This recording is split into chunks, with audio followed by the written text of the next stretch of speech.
வணக்கம். சுப்ரீம் செய்திகளுக்காக சி தரணி. பக்ரீத் திருநாள் துணைநிலை ஆளுநர் மற்றும் அரசியல் தலைவர்கள் வாழ்த்து.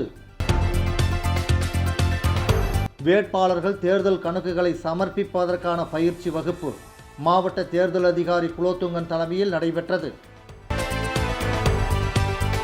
முன்னாள் பாரத பிரதமர் ஜவஹர்லால் நேரு நினைவு நாள் புதுச்சேரி அரசு சார்பில் அனுசரிப்பு. உலகில் அன்பும் அமைதியும் தழைத்திட அனைவரும் மனிதநேயம் மற்றும் சகோதரத்துவ சிந்தனையோடு வாழ வேண்டும் என துணைநிலை ஆளுநர் கைலாசநாதன் பக்ரீத் தின வாழ்த்துக்களை தெரிவித்துள்ளார். புதுச்சேரி துணைநிலை ஆளுநர் விடுத்துள்ள பக்ரீத் பெருநாள் வாழ்த்து செய்தியில், உலகம் எங்கும் வாழும் இஸ்லாமிய சகோதர சகோதரிகள் அனைவருக்கும் எனது மனமார்ந்த பக்ரீத் பெருநாள் நல்வாழ்த்துக்களை தெரிவித்துக் கொள்கிறேன். மனிதகுலத்தின் மேன்மைக்காக நபிகள் நாயகம் போதித்த தியாகம், சகோதரத்துவம், அன்பு, ஈகை ஆகிய நெறிகளை பின்பற்றி நம்முடைய வாழ்க்கையை அறவழியில் அமைத்து கொள்ள வேண்டும் என்பதை இந்த நாள் உணர்த்துகிறது.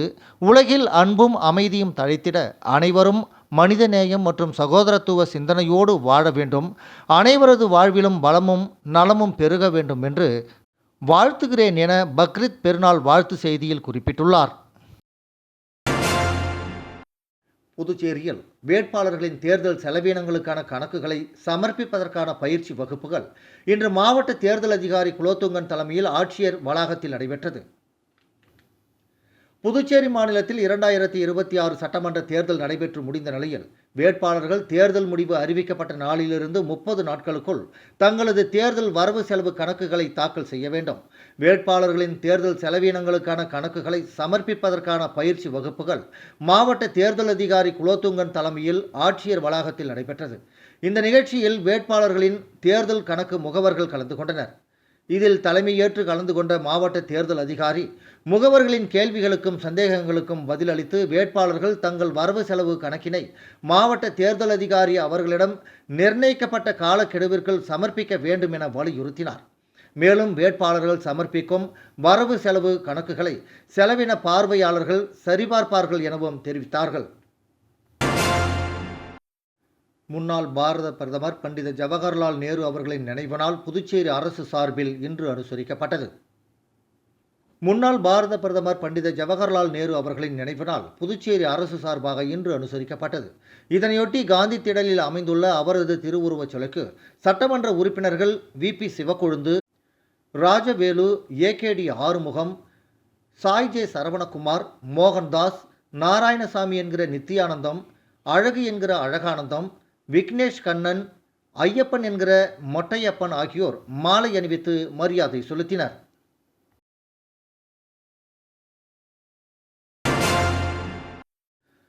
புதுவை தமிழ்ச்சங்கத்தில் இலங்கை வவுனியா பல்கலைக்கழக துணைவேந்தர் பேராசிரியர் அற்புதராஜா குழுவினருக்கு வரவேற்பு அளிக்கப்பட்டது. புதுவை தமிழ்ச்சங்கத்தில் நடைபெற்ற இலங்கை வவுனியா பல்கலைக்கழக துணைவேந்தர், பதிவாளர் மற்றும் பேராசிரியர்களுக்கு புதுவை தமிழ்ச்சங்க தலைவர் கலைமாமணி, முனைவர் முத்து தலைமையில் வரவேற்பு மற்றும் பாராட்டு அளிக்கப்பட்டது. இந்த நிகழ்வில் மேனாள் பேராசிரியர் டாக்டர் பாஞ்சு ராமலிங்கம் பங்கேற்று வாழ்த்துரை வழங்கினார். புதுவை தமிழ்ச்சங்க செயலர் பாவலர் சீனு மோகன்தாசு வரவேற்புரையாற்றினார். இலங்கை வவுனியா பல்கலைக்கழக துணைவேந்தர் பேராசிரியர் அற்புதராஜா, இந்தியாவில் குறிப்பாக தமிழகத்தில் உள்ள புகழ்பெற்ற பல்கலைக்கழகங்கள், குறிப்பாக விஐடி பல்கலைக்கழகம், புதுச்சேரி பல்கலைக்கழகம், புதுச்சேரி தொழில்நுட்ப பல்கலைக்கழகம், ஐஐடி சென்னை போன்ற பல்வேறு பல்கலைக்கழகங்கள் புரிந்துணர்வு ஒப்பந்தம் ஏற்படுத்துவதற்கு தமிழகம் மற்றும் புதுவைக்கு ஒரு வாரமாக வருகை தந்து கள ஆய்வு செய்து பல்வேறு பல்கலைக்கழகங்களை பார்வையிட்டு புரிந்துணர்வு ஒப்பந்தங்களை ஏற்படுத்தியுள்ளனர். இந்த நிகழ்வு புதுவை தமிழ்ச்சங்கத்தில் புரிந்துணர்வு ஒப்பந்தம் எவ்வாறு ஏற்பட்டது என்றும், பேராசிரியர்கள் மாணவர்களை எவ்வாறு பரிவர்த்தனை செய்து உயர்கல்வியை மென்மேலும் உயர செய்ய வழிவகை காண்பதற்காக அனைத்து விளக்கங்களையும் துணைவேந்தர் வழங்கினார். குறிப்பாக டிஜிட்டல் மயமாக்கப்பட்ட கல்வியை இலங்கை பல்கலைக்கழகத்திலும் செயற்கை நுண்ணறிவு போன்ற படிப்புகளை எவ்வாறு இலங்கை மாணவர்களுக்கு வழங்குவது என்றும், உயர்கல்வியை மேலும் மேலோங்கி செய்வதற்கு தமிழக பல்கலைக்கழகங்கள் துணை நிற்க வேண்டும் என்றும் வவுனியா பல்கலைக்கழக துணைவேந்தர் பேராசிரியர் அற்புதராஜா கேட்டுக்கொண்டார்.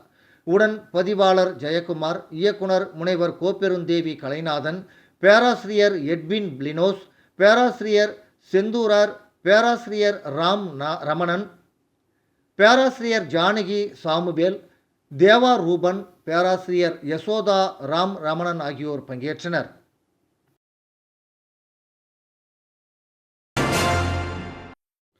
லட்சிய ஜனநாயக கட்சியின் தலைவரும் காமராஜர் நகர் தொகுதியின் சட்டமன்ற உறுப்பினருமான ஜோஸ் சார்லஸ் மார்டின் அவர்கள் பக்ரீத் திருநாள் வாழ்த்துக்களை தெரிவித்துள்ளார்.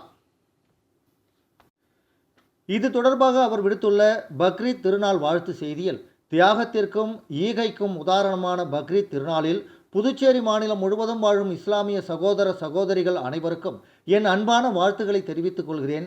இறை தூதர் இப்ராஹிம் அவர்களின் தியாக வாழ்வை நினைவூட்டும் இந்த புனித நாளில் இல்லாதவர்களுக்கு உதவும் ஈகை பண்பும் நம் அனைவரிடத்திலும் மேலோங்கட்டும். பேதங்களை கடந்து மனித நேயமும் சகிப்புத்தன்மையும் சகோதரத்துவமும் தழைத்தோங்கவும், வறுமை நீங்கி வளமும் அமைதியும் நீடித்த மகிழ்ச்சியும் பெருகவும் இந்த பக்ரீத் திருநாளில் மனதார வாழ்த்துகிறேன் என்று அவர் வாழ்த்து செய்தியில் குறிப்பிட்டுள்ளார். விளம்பர இடைவேளைக்கு பிறகு செய்திகள் தொடரும்.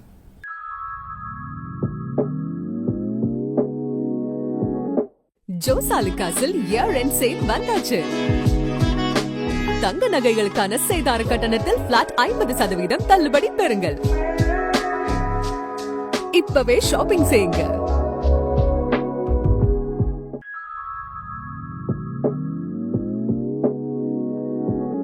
ஜோசாலுகாஸில் இயர் எண்ட் சேல் வந்தாச்சு.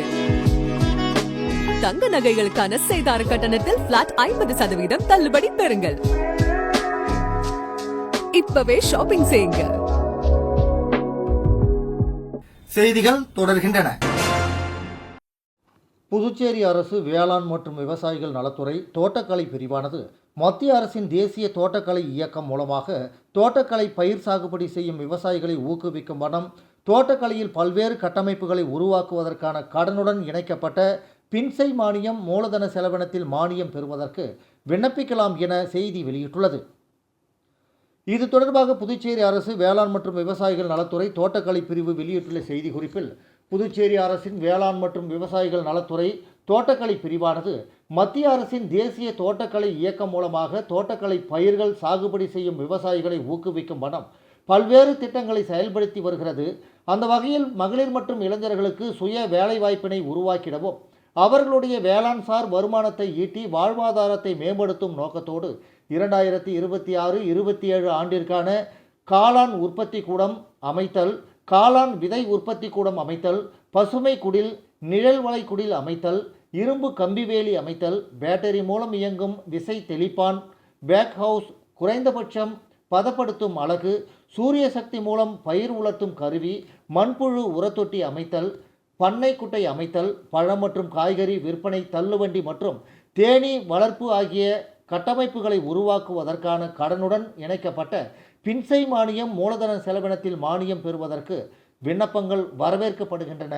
விண்ணப்பங்களை தாவரவியல் பூங்காவில் இயங்கும் கூடுதல் வேளாண் இயக்குனர் தோட்டக்கலை அலுவலகம் மூலமாகவோ அல்லது வேளாண் துறையின் இணையதளம் மூலமாகவோ பதிவிறக்கம் செய்து பூர்த்தி செய்த விண்ணப்பங்களை ஜூலை மாதம் 15ஆம் தேதிக்குள் சமர்ப்பிக்குமாறு கேட்டுக்கொள்ளப்படுகிறது என்று அந்த செய்தி குறிப்பில் கூறப்பட்டுள்ளது. புதுச்சேரியில் சைபர் மோசடி கும்பலிடம் 4 பேர் ரூபாய் 2 லட்சத்தை இழந்துள்ளனர். புதுச்சேரியில் சைபர் மோசடி கும்பலிடம் 4 பேர் ரூபாய் 2 லட்சம் இழந்துள்ளனர். முருங்கப்பாக்கத்தைச் சேர்ந்த பெண்ணின் வங்கி கணக்கிலிருந்து அவரது அனுமதியின்றி மர்ம நபர்கள் ரூபாய் 1,03,000 எடுத்து ஏமாற்றியுள்ளனர். பனையடி குப்பத்தைச் சேர்ந்தவரை மொபைல் மூலம் தொடர்பு கொண்ட மர்ம நபர் தனியார் நிதி நிறுவனத்தில் இருந்து பேசுவதாக அறிமுகப்படுத்தி கொண்டு குறைந்த வட்டியில் ரூபாய் 5 லட்சம் லோன் பெற்று தருவதாக கூறியுள்ளார். இதை நம்பி லோன் பெற விண்ணப்பித்த போது செயலாக்க கட்டணம் செலுத்தும்படி கூறியுள்ளார். இதையடுத்து பல்வேறு தவணைகளாக மர்ம நபருக்கு ரூபாய் 70,874 செலுத்தியுள்ளார். ஆனால் அதன் பின் மர்ம நபரை தொடர்பு கொள்ள முடியவில்லை. இதேபோல் உருளையன்பேட்டையைச் சேர்ந்த பெண் 11,995, லாஸ்பேட்டையைச் சேர்ந்தவர் 21,217 என மொத்தம் 4 பேர் சைபர் மோசடி கும்பலிடம் ரூபாய் 2,07,086 இழந்துள்ளனர். இது குறித்த புகார்களின் பேரில் சைபர் கிரைம் போலீசார் வழக்கு பதிந்து விசாரித்து வருகின்றனர். புதுச்சேரி உருளையன்பேட்டை தொகுதியில் அடிக்கடி ஏற்படும் மின்வெட்டை கண்டித்து தொகுதியின் சட்டமன்ற உறுப்பினர் நேரு தலைமையில் 100க்கும் மேற்பட்ட பொதுமக்கள் மின்துறை தலைமை அலுவலகத்தை முற்றுகையிட்டு ஆர்ப்பாட்டத்தில் ஈடுபட்டனர். புதுச்சேரி உருளையன்பேட்டை தொகுதிக்குட்பட்ட புதிய பேருந்து நிலையம் மற்றும் அதை சுற்றியுள்ள சுப்பையா நகர், மங்கலட்சுமி நகர், கண்ணன் நகர், ராஜீவ்காந்தி நகர், சஞ்சய் காந்தி நகர், கென்னடி நகர், சுப்பராயப்பிள்ளை சத்திரம், பூங்குளம், ராஜா நகர் உள்ளிட்ட பகுதிகளில் கடந்த 10 நாட்களாக அடிக்கடி மின்வெட்டு ஏற்பட்டு வருகிறது. இதனால் அப்பகுதி மக்கள் கடுமையாக பாதிக்கப்பட்டுள்ளனர். இந்த நிலையில் அறிவிக்கப்படாத மின்வெட்டை கண்டித்து உருளையன்பேட்டை தொகுதியின் சட்டமன்ற உறுப்பினர் நேரு தலைமையில் 100க்கும் மேற்பட்ட பொதுமக்கள் உப்பளம் பகுதியில் உள்ள மின்துறை தலைமை அலுவலகத்தை முற்றுகையிட்டு போராட்டத்தில் ஈடுபட்டனர். மின்வெட்டை கண்டித்து கோஷங்களை எழுப்பினர். தொடர்ந்து மின்துறை கண்காணிப்பு பொறியாளர் கனியமுதனை சந்தித்து மின்வெட்டு பிரச்சனையை போக்க நடவடிக்கை எடுக்க வேண்டும் என வலியுறுத்தினர். இது தொடர்பாக அவரும் நடவடிக்கை எடுப்பதாக உறுதியளித்துள்ளார். புதுச்சேரி சிபிஎஸ்இ பாடத்திட்டத்தில் பிரெஞ்சு மொழியை தொடர்ந்து கற்க நெகிழ்வான வழிமுறையை உருவாக்க வேண்டும் என மத்திய கல்வி அமைச்சர் தர்மேந்திர பிரதானுக்கு முதலமைச்சர் ரங்கசாமி கடிதம் அனுப்பியுள்ளார். புதுச்சேரி சிபிஎஸ்இ பாடத்திட்டத்தில் பிரெஞ்சு மொழியை தொடர்ந்து கற்க நெகிழ்வான வழிமுறையை உருவாக்க வேண்டும் என மத்திய கல்வி அமைச்சர் தர்மேந்திர பிரதானுக்கு முதலமைச்சர் ரங்கசாமி கடிதம் அனுப்பியுள்ளார். அந்த கடிதத்தில் புதுச்சேரியில் உள்ள அனைத்து அரசு பள்ளிகளும் 2022-23 கல்வியாண்டு முதல் சிபிஎஸ்இ பாடத்திட்டத்தில் இணைக்கப்பட்டுள்ளது.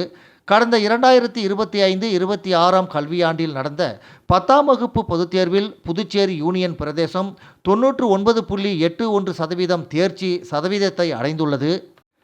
இந்த சூழலில் கடந்த ஏப்ரல் 9 மற்றும் மே 15 அனுப்பப்பட்ட சுற்றறிக்கையில் சிபிஎஸ்இ பாடத்திட்டத்தில் மும்மொழி கொள்கையை செயல்படுத்த குறிப்பிடப்பட்டுள்ளது. தேசிய கல்வி கட்டமைப்பை வலுப்படுத்துவதற்கான அமைச்சகத்தின் முயற்சிகளை பாராட்டும் அதே வேளையில் 2 இந்திய பூர்வீக மொழிகள் தேவைப்படும். தற்போதைய கட்டமைப்பின் கீழ் புதுச்சேரி பள்ளிகளில் பிரெஞ்சு மொழியின் தொடர்ச்சி குறித்த புதுச்சேரி மக்களின் கவலைகளை தெரிவிக்க விரும்புகிறேன். புதுச்சேரியை பொறுத்தவரை பிரெஞ்சு மொழி என்பது வெறும் ஒரு வெளிநாட்டு மொழி மட்டுமல்ல, அது பிரான்சுடனான நீண்டகால தொடர்பினால் வடிவமைக்கப்பட்ட வரலாற்று மற்றும் கலாச்சார அடையாளத்தின் ஒரு ஒருங்கிணைந்த பகுதியாகும். புதுச்சேரியின் தனித்துவமான மொழி மற்றும் கலாச்சார பாரம்பரியத்தை பாதுகாக்கும் வேளையில் தேசிய கல்வி நோக்கங்களையும் நிலைநிறுத்தும் ஒரு சமச்சீரான தீர்வை உங்கள் ஆதரவுடன் உருவாக்க முடியும் என நம்புகிறேன். இந்த தனித்துவமான பின்னணியை கருத்தில் கொண்டு புதுச்சேரியில் பிரெஞ்சு மொழி கல்வியை பாதுகாப்பதற்கு பொருத்தமான ஏற்பாட்டை பரிசீலிக்குமாறு கேட்டுக்கொள்கிறேன். புதுச்சேரியில் உள்ள கல்வி நிறுவனங்களுக்கான சிபிஎஸ்இ பாடத்திட்டத்தின் R3 பிரிவின் கீழ் பிரெஞ்சு மொழிக்கு பிராந்திய மொழியாக சிறப்பு அங்கீகாரம் வழங்க வேண்டும். சிபிஎஸ்இ கட்டமைப்பிற்குள் மாணவர்கள் தடையின்றி பிரெஞ்சு மொழியை தொடர்ந்து கற்க உதவும் ஒரு நெகிழ்வான வழிமுறையை உருவாக்க வேண்டும் என்று அதில் கூறப்பட்டுள்ளது.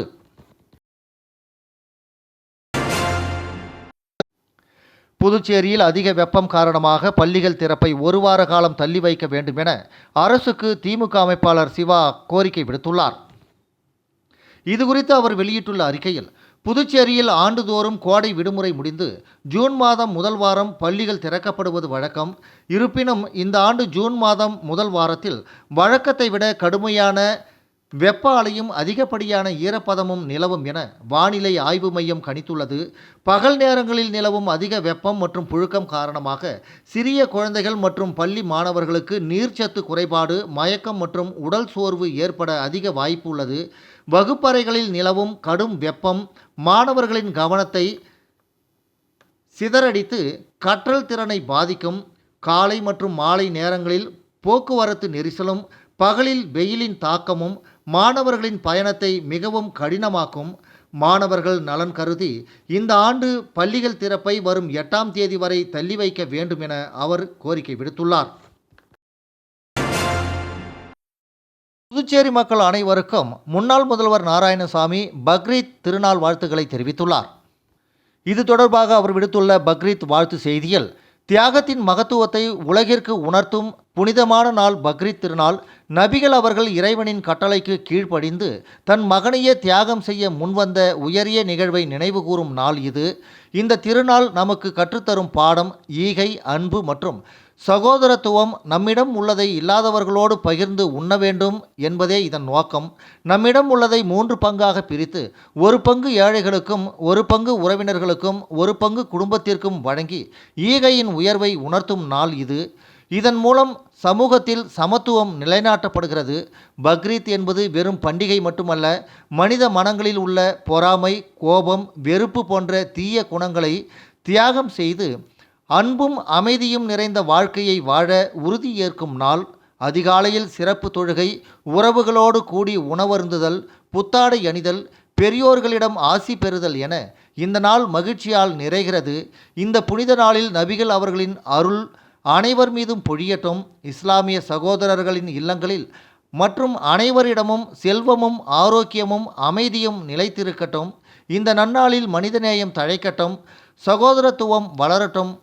புதுச்சேரி மக்கள் அனைவருக்கும் என் இதயம் கனிந்த பக்ரீத் திருநாள் வாழ்த்துகள் என அவர் வாழ்த்து செய்தியில் குறிப்பிட்டுள்ளார்.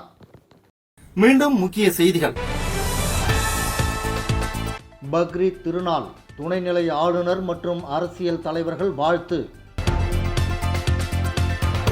வேட்பாளர்கள் தேர்தல் கணக்குகளை சமர்ப்பிப்பதற்கான பயிற்சி வகுப்பு மாவட்ட தேர்தல் அதிகாரி குலோத்துங்கன் தலைமையில் நடைபெற்றது. முன்னாள் பாரத பிரதமர் ஜவஹர்லால் நேரு நினைவு நாள் புதுச்சேரி அரசு சார்பில் அனுசரிப்பு.